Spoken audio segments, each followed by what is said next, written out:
"You're being ridiculous, Claire. Adam needs this more than you do," my mom said, waving the deed in my face during what was supposed to be a joyful housewarming party.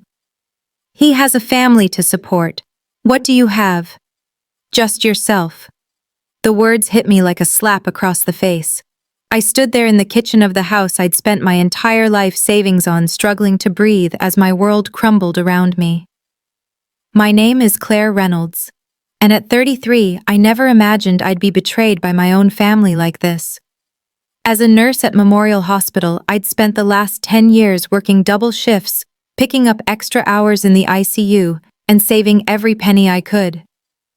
When my parents faced foreclosure on their old house, I stepped in with my life savings $175,000 to help them buy a new place. The agreement was crystal clear: the house would be in my name, since I provided the down payment. But apparently agreements don't mean much to my family. My stepbrother Adam, my mom's golden child from her second marriage, stood there with his usual smug grin. He'd never contributed a dime to our parents' well-being, always too busy finding himself while jumping from one failed business venture to another. But now at 38, he suddenly had a wife and a baby on the way, which apparently made him more deserving of my investment. "We've already filed the paperwork," my stepdad Frank chimed in, not even looking me in the eye. "The house is in Adam's name now. You should be happy. You're helping your brother start his family."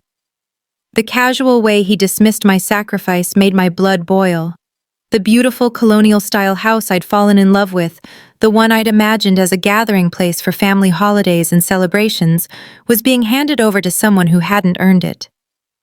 Looking around the room at the faces of extended family and friends who'd come to celebrate, I could see the awkward glances and whispered conversations. My Aunt Margaret, who'd always been more of a mother to me than my own mom, stood in the corner shaking her head in disbelief. My best friend Sophie, who'd watched me work myself to exhaustion to save that money, gripped her glass so tight I thought it might shatter. "This isn't right," I managed to say, my voice trembling with a mix of anger and hurt. "That money was everything I had. We had an agreement." "Oh, stop being so dramatic," my mom sighed, rolling her eyes. "You're a nurse. You'll save it up again. Adam needs a stable home for his baby. It's not like you have anyone to provide for." That's when something inside me snapped. Years of being the responsible one, the reliable one, the one who always sacrificed for others, came crashing down. As I looked at their entitled faces, I knew this wouldn't end here. They had no idea what I was capable of when pushed too far. Growing up, I always knew I was different from Adam in my parents' eyes. After my dad passed away when I was 6, my mom remarried Frank within a year. Adam came into our lives like a whirlwind, immediately becoming the center of their universe. While I spent my weekends studying and working part-time at the local pharmacy to save for college, Adam was showered with new cars, expensive clothes, and endless second chances. I put myself through nursing school, working nights as a CNA, and taking out student loans that I'm still paying off. Every time Adam's business ventures failed, the car wash, the supplement company, the cryptocurrency investment opportunity, my parents would drain their savings to bail him out. I watched them refinance their house 3 times to cover his mistakes, saying nothing even as I saw their retirement slipping away. When they called me 6 months ago, desperate and in tears, because they were about to lose their house, I didn't hesitate. I had been saving for my own place, dreaming of a small cottage with a garden where I could finally put down roots. Instead, I offered them my savings, thinking it would finally prove my worth to them. We spent weeks looking at houses together, and I fell in love with the Colonial on Maple Street. The realtor worked with us to make it happen, and I signed all the preliminary paperwork as the owner. "You're such a blessing, honey," my mom had said back then, hugging me tight. "We'll make this work, as a family." I believed her. I wanted so badly to believe her that I ignored the warning signs, the whispered phone calls with Adam, the meetings with their lawyer that I wasn't invited to, the way they delayed the final paperwork. Sophie had tried to warn me. "Claire, get everything in writing," she'd said over coffee one morning. "I don't trust them to do right by you." But I defended them, convinced that even if they favored Adam, they wouldn't steal from me. After all, what kind of parents would do that to their own daughter? The day before the housewarming party, I'd gone to Target and spent hours picking out new decorations for what I thought would be my investment property. I bought fluffy towels for the bathrooms, cheerful throw pillows for the living room, and a welcome mat that read, "Home Sweet Home." Now all those items felt like cruel jokes scattered around a house that had been stolen from me. Standing in that kitchen watching Adam parade around like he'd earned any of this, I thought about all the nights I'd worked in the ICU, the holidays I'd missed, the relationships I'd put on hold, the vacations I'd never taken, all to save that money. They hadn't just stolen my savings, they'd stolen years of my life. As the party continued around me, my head was spinning. Guests were starting to leave, offering awkward congratulations to Adam while avoiding eye contact with me. I sat alone at the kitchen counter staring at my phone when Sophie slid into the seat next to me. "You need to call Daniel," she whispered, referring to her brother who worked as a real estate attorney. "Something's not right about how they transferred the deed. They couldn't have done this legally without your signature." Just then, Adam walked by with his wife, Lily, talking loudly about their renovation plans. "We'll probably gut the kitchen first," he announced, running his hand along the granite countertop I'd helped pick out. "Maybe knock down a wall or two, really make it our own." My stomach lurched. Looking around the kitchen, I noticed the folder of paperwork my parents had shown me when we first made the agreement. It was still sitting on top of the refrigerator where Mom always kept important documents. While everyone was distracted by Adam's grand plans, I quietly grabbed it and slipped it into my bag. "I need some air," I told Sophie, heading for the back porch. Once outside, I pulled out the papers with trembling hands. There it was, the original agreement I'd signed, stating clearly that the house would be in my name, in exchange for the down payment. Then I found something else, a letter from their lawyer dated just 2 weeks ago, warning them that transferring the deed without my consent could be considered fraud. My phone buzzed with a text from my mom. "Stop sulking outside, come back in and be happy for your brother." That was the moment I knew what I had to do. This wasn't just about the money anymore. This was about standing up for myself after years of being pushed aside. With shaking hands, I texted Daniel. "Are you free tomorrow? I need legal help." His response came quickly. "Sophie told me what happened. Come to my office at 9:00 a.m. Bring all the paperwork you have." Walking back inside, I found my mom and Frank huddled with Adam in the living room, probably making more plans for my house. They looked up as I entered, their faces a mix of annoyance and dismissal. "Finally decided to stop being dramatic?" my mom asked, raising an eyebrow. I managed a small smile, surprising them. "Actually, I want to thank you," I said calmly. "You've helped me see things very clearly." They exchanged confused looks, clearly expecting more tears or pleading. But I was done pleading. Done being the reliable daughter who always came through while getting nothing in return. As I grabbed my purse to leave, I heard Adam laugh and say, "See, she's fine. She'll get over it." I turned back one last time. "No, Adam, I won't get over it. But you'll wish I had." The next morning, I sat in Daniel's office clutching a coffee cup to steady my nerves. He reviewed the documents spread across his desk, occasionally making notes and shaking his head. After what felt like hours, he looked up at me with a slight smile. "Claire, they really messed up here," he said, holding up the lawyer's warning letter. "The deed transfer isn't just questionable, it's fraudulent. You provided the down payment, signed the initial paperwork, and there's clear documentation of the agreement.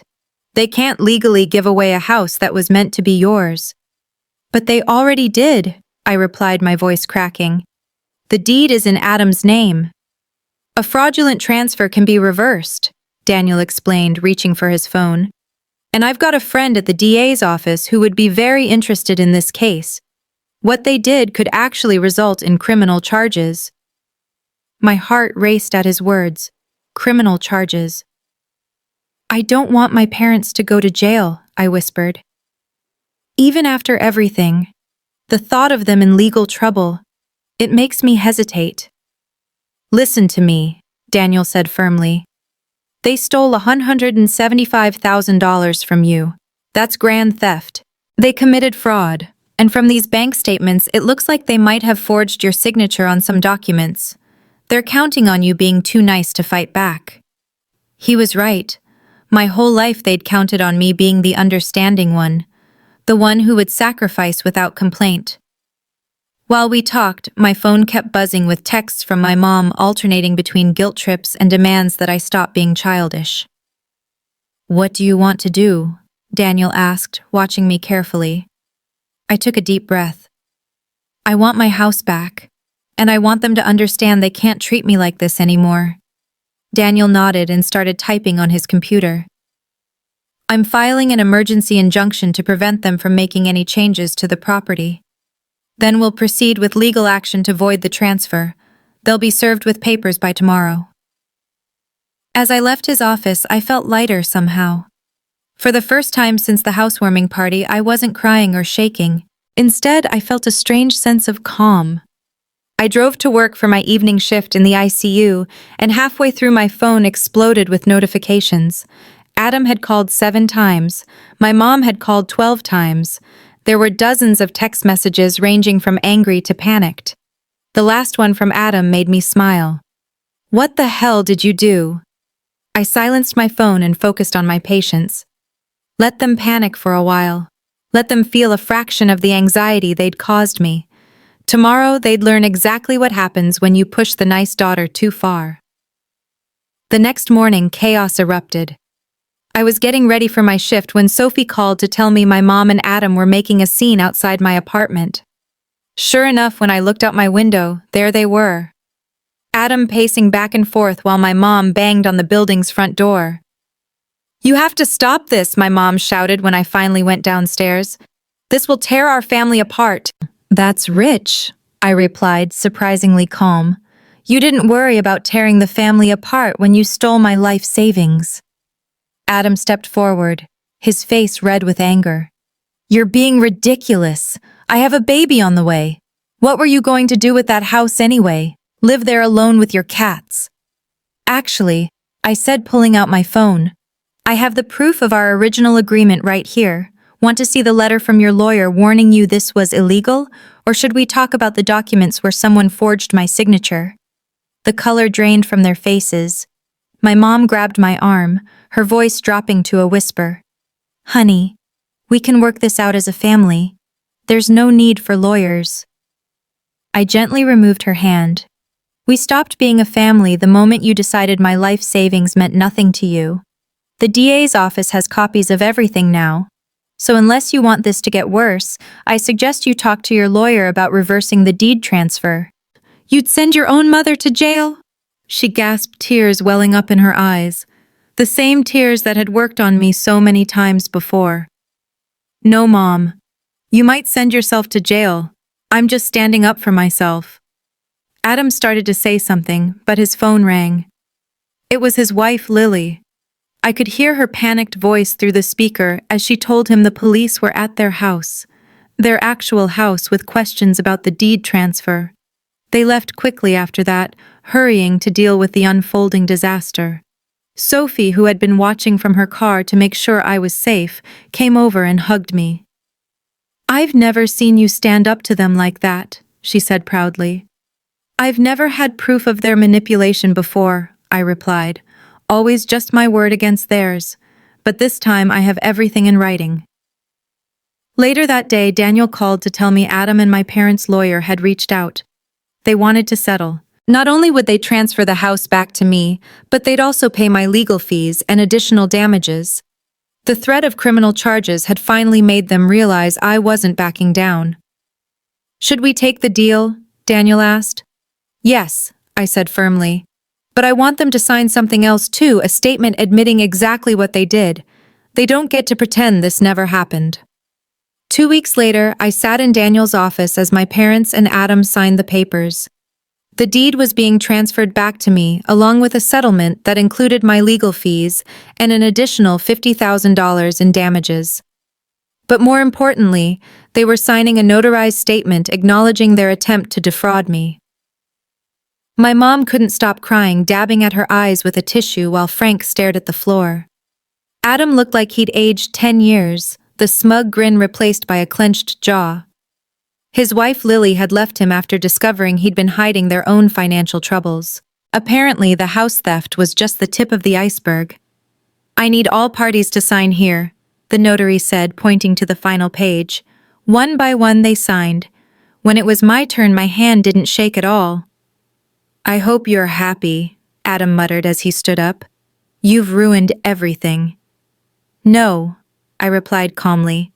"You ruined everything when you decided to steal from me. I just made it right." They filed out of the office, my mom trying one last time to catch my eye. I turned away. The time for guilt trips and manipulation was over. Daniel handed me the new deed with a smile. "Congratulations, the house is officially yours."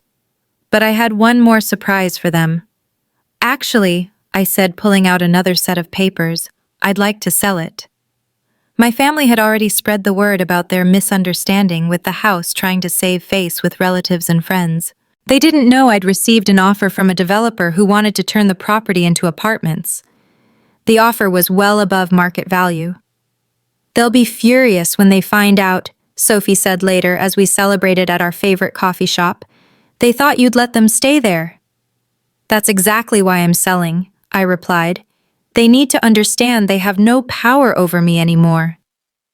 The next day, I signed the papers to sell the house. The developer was thrilled, my real estate agent was thrilled, and I was finally free. The profit from the sale combined with the settlement money meant I could buy my dream cottage with a garden and still have savings left over. As I drove away from the closing, my phone buzzed with a voicemail from my mom. She was crying, saying she'd heard about the sale, begging me to call her back. I deleted it without listening to the end. Some might call it cruel, but I call it boundaries. For the first time in my life, I wasn't going to set myself on fire to keep them warm. Let them figure out their own lives. I had a cottage to furnish and a garden to plant. The weeks after selling the house were transformative. I found a charming cottage just outside the city, with a wraparound porch and enough yard space for the garden I'd always dreamed of. Sophie helped me move in, and together we painted the walls in soft, peaceful colors, nothing like the bold schemes my mom had always insisted were proper for a family home. My phone still lit up regularly with messages from family members. Some were angry, calling me selfish for selling the house without giving my parents a chance to figure something out. Others tried guilt trips, telling me my mom cried herself to sleep at night. My Aunt Margaret was the only one who stood by me, telling the others they should be ashamed for what they'd done. "I ran into your mom at the grocery store," Margaret told me over Sunday brunch. "She was telling everyone who would listen about how ungrateful you are. But most people know the truth now. That statement you made them sign has made the rounds." I smiled, thinking about how the narrative had shifted. No longer was I the difficult daughter who wouldn't help her brother. Now I was the hardworking nurse whose family had tried to steal her savings. My mom's attempts to play victim weren't working anymore. Adam and Lily officially separated, and he moved back in with our parents. I heard through the grapevine that he was working as a sales clerk at an electronics store, his first real job in years. Sometimes I drove past their rental house on my way to work. A modest place, nothing like the home they'd tried to steal from me. It didn't bring me joy to see them struggling, but I felt a sense of justice at work. Things were looking up too. Once I stopped letting my family drain my energy and resources, I was able to focus on my career. I applied for and got a promotion to charge nurse, which came with better hours and a significant pay raise. My colleagues noticed the change in me. I smiled more, stood up for myself in meetings, and no longer accepted all the holiday shifts just because others had real families to spend time with. One evening, as I sat on my porch watching the sunset and planning my garden, my mom's number flashed on my phone. Instead of the usual anxiety, I felt nothing but calm as I declined the call. Later, I listened to her voicemail. She was asking if I would help Adam with rent money since things were so hard for him right now. I deleted the message and went back to my gardening catalog. I'd ordered seeds for tomatoes, cucumbers, and my favorite violets. The flower beds were already prepared, the soil rich and waiting for new life. In a way, it felt like a metaphor for my own life. I'd cleared out the weeds of toxic relationships and was ready to grow something beautiful. Sophie often joked that I should write a book called How to Stop Being a Doormat in 3 Easy Steps. Maybe she was right. All it took was losing my life savings, standing up to my family, and finally putting myself first. Simple, really. 6 months after selling the house, my life had settled into a peaceful rhythm. My garden was thriving with the first tomatoes ripening on the vine and violets blooming in neat rows. I'd made friends with my neighbors, joined a local book club, and even started dating again, something I'd put off for years because my family demanded so much of my time and energy. The family drama hadn't completely disappeared, but I'd learned to manage it differently. My mom still tried to reach out regularly, especially when they needed money. Each time I stuck to my boundaries. "I'm not in a position to help," I'd say calmly, no matter how many tears or guilt trips followed. The phrase became my shield, protecting me from their manipulation. Adam's situation had gotten worse. Lily filed for divorce, and the baby, my nephew, lived primarily with her. She discovered Adam had taken out credit cards in her name, leaving her with massive debt. When she came to me for advice, I connected her with Daniel, who helped her navigate the legal mess. It felt good to help someone who genuinely deserved it. One Sunday morning, while I was tending to my garden, a familiar car pulled into my driveway. My mom stepped out looking older and more tired than I remembered. She'd shown up unannounced, probably hoping to catch me off guard. "Your garden is beautiful," she said softly, hovering by the fence. "You always did have a way with plants." "Thank you," I replied, continuing to work with my plants. "But you shouldn't be here without calling first." I know. I miss you, honey. And I wanted to tell you that your father and I are selling our house. We can't afford it anymore. And Adam's expenses." She trailed off, looking at me hopefully. I stood up, brushing dirt from my knees. "Mom, I'm not giving you money. That chapter is closed." "I wasn't asking for—" she started, then stopped herself. "Okay, maybe I was. But can you blame me for hoping you're doing so well and we're your family?" "Family doesn't steal from family," I said firmly. "Family doesn't forge signatures or try to justify theft because one child deserves it more. You made your choice, Mom. Now you're living with the consequences." She left in tears, but I didn't feel guilty. Instead, I felt proud of maintaining my boundaries. Later that evening, I hosted a small dinner party for Sophie, Aunt Margaret, and some friends from work. As we sat on my porch drinking wine and watching fireflies dance in my garden, I realized something profound. This was what family really looked like. It wasn't about blood or obligation. It was about choice, respect, and genuine care for each other. "To boundaries," Sophie toasted, raising her glass with a knowing smile. "To growth," I added, thinking of my flourishing garden and my even more flourishing spirit. A year has passed since I stood up to my family, and the transformation in my life still amazes me. My cottage has become a sanctuary filled with peace and warmth that I never felt in my family's presence. The garden produced so many vegetables last summer that I started donating extras to the local food bank. Sometimes I think about how my mom used to mock my obsession with gardening, calling it a waste of time. Now it brings me joy and helps others too. My career has flourished without the constant drain of family emergencies. I was recently promoted to nursing supervisor, and my colleagues often comment on how much more confident I've become. I no longer apologize for taking vacation days or saying no to extra shifts when I need rest. Setting boundaries at home taught me to set them everywhere else too. Sophie jokes that I'm becoming a bit of a local legend at the hospital. New nurses seek me out for advice, not just about patient care, but about standing up for themselves in difficult situations. Last week, a young nurse thanked me for helping her find the courage to leave an abusive relationship. "If you could stand up to your whole family," she said, "I can stand up to one person." My parents and Adam still struggle, but that's no longer my burden to bear. They made their choices just as I made mine. Sometimes the kindest thing you can do for people and for yourself is to let them face the consequences of their actions. It's not about revenge anymore. It's about growth and self-respect. The money they stole was just money. But what I gained by standing up to them was priceless: my freedom and my self-worth. The other day, I found an old photo of my family at the housewarming party taken just before everything fell apart. Looking at their smug faces, I realized I don't feel angry anymore. Instead, I feel grateful.